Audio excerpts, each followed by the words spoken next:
La destruction de la base souterraine de Magneto a entraîné la séparation de nos courageux héros mutants en deux groupes. Jean et Hank sont rentrés auprès du professeur Xavier, persuadés de la mort de leur compagnon. Le professeur, dans un élan de mélancolie et de tristesse, accepte alors la proposition de sa bien-aimée la princesse impériale Lilandra et s'envole pour le lointain espace, laissant sur Terre ses affaires et ses doutes.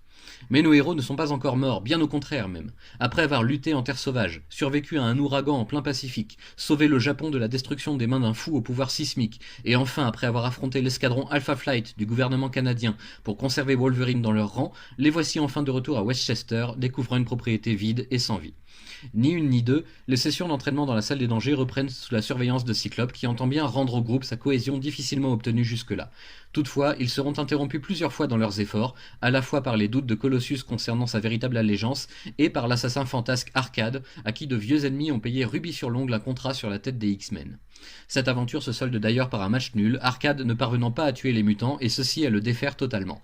Il est certain qu'un jour leurs chemins se croiseront de nouveau, mais pour l'heure ce sont les retrouvailles avec Jean et Hank qui prédominent. Maintenant que tous les doutes sont dissipés, que tout le monde est rassuré, ils embarquent pour l'île de Muir au nord de l'Écosse pour venir en aide à Moira MacTaggert, dont l'un des patients mutants vient de s'échapper et cause un véritable cataclysme sur son passage.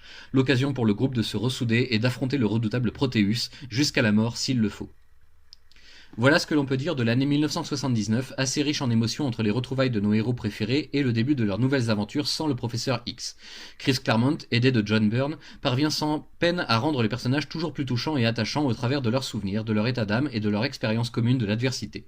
Au dessin, on retrouve également un certain Georges Pérez qui fait des merveilles en cette veille des années 80 et qui annonce clairement que la qualité du titre ne fait que progresser de chapitre en chapitre. C'est bien simple, Uncanny X-Men se révèle être une véritable poule aux œufs d'or et déjà la chouchoute du public qui en redemande toujours davantage.